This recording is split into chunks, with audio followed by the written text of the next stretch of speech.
Maharashtra superfast news चॅनलमध्ये आपले सहर्ष स्वागत आहे।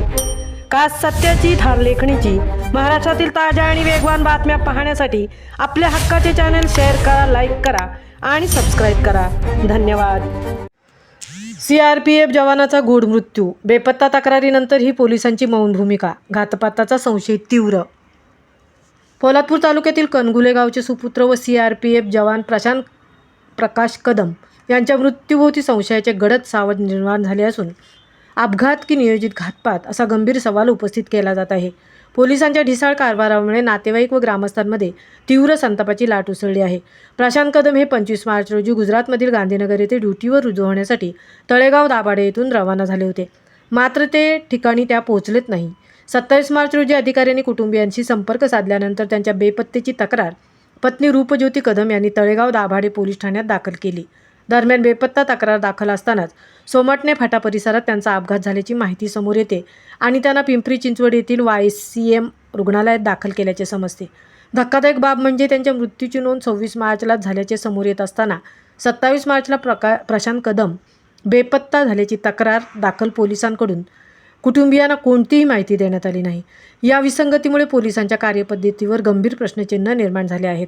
प्रशांत कदम ड्युटीवर जाताना त्यांच्याकडे मोबाईल, बॅग व ओळखपत्र होते, मात्र या सर्व वस्तूंचा कोणताही मागमूस लागलेला नाही, त्यामुळे प्रकरण अधिकच गूढ बनले आहे।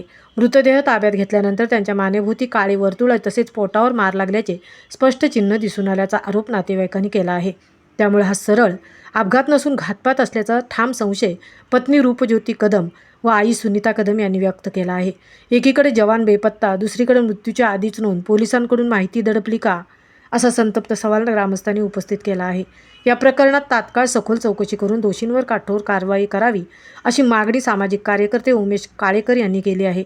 या संदर्भात पुणे व रायगड जिल्हा पोलीस अधीक्षकांकडे निवेदन देण्यात येणार असून न्याय न मिळाल्यास कणगुले ग्रामस्थ रस्त्यावर उतरून तीव्र आंदोलन छेडतील असा इशारा देण्यात आला आहे। महाराष्ट्र सुपरफास्टसाठी धनाजी गोपाळ, प्रकाश कदम, सहतृप्ती भोईर, पोलादपूर। कदमची आई, माझ्या मुलाला मला न्याय पाहिजे। मी स्वतः प्रत्यक्ष पोलीस स्टेशनला जाऊन सुद्धा पोलिसांनी मला काहीच सहकार्य केलं नाही।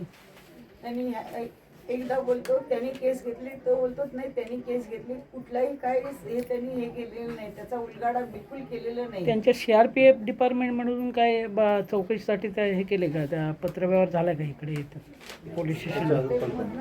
नाही, तिथे झालं फक्त पत्रकारांशी बोलणं झालं आधी, म्हणजे बॉडी मिळायच्या आधी 27 तारखेला पत्रकारांशी बोलणं झालं ना आपलं, 27 तारखेला।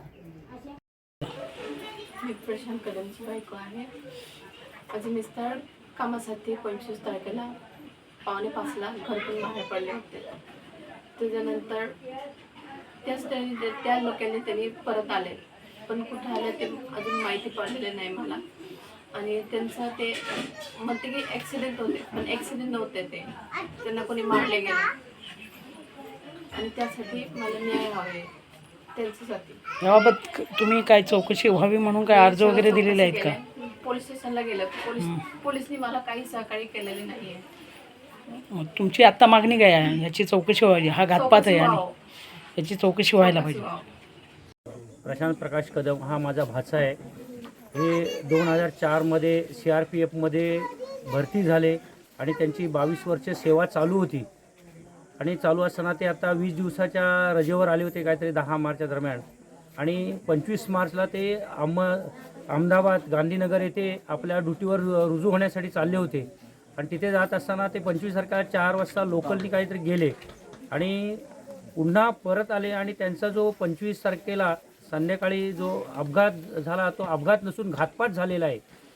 कारण त्या पोलीस स्टेशनला तळेगाव दाभाडेच्या त्या बेवारस ह्याची नोंद झालेली आहे बॉडीची, आणि त्यानंतर 27ला जेव्हा मिसिंगची कंप्लेंट केली तेव्हा त्या तळेगावच्या पोलिसांनी त्याची खातरजमा करायला पाहिजे होती की 25 तारखेला जी बेवारस बॉडी सापडलेली आहे आणि 27 तारखेला जी आपल्याकडे मिसिंगची नोंद करतायत, म्हणजे त्या केसी ह्याचा संबंध आहे काय याची खातरजमा कुठल्या प्रकारनं, आणि तळेगाव दाभाडेच्या पोलिसांनी त्या कुटुंबाला कुठल्या प्रकारचं सहकार्य केलं नाही। तरी मी पुण्याच्या पोलीस आयुक्तांना, SP ना तसेच रायगडच्या पोलीस SP ना सुद्धा विनंती करतो की आपण या केसबाबत अतिशय गंभीर दखल घेऊन या कुटुंबाला न्याय द्यावा.